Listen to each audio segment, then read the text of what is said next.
আজকে বেশি গরম লাগতেছে। তুই আসছস ভালো হয়েছে, গরম লাগতেছে অনেক, একটু বাতাস কর। আরে ভাই আমি ভূত, আমাকে দেখে ভয় লাগে না? তোর দেখে ভয় পাবে কেন? তুই বুঝতেছিস তো কি হয়েছে? আমাদেরকে চিনো না, একদম জায়গা মতো বলে দিব।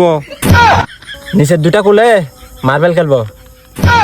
কিননি কোলে আইফোন কিনবো। এই, এদিকে আয়, পার্টি সবার।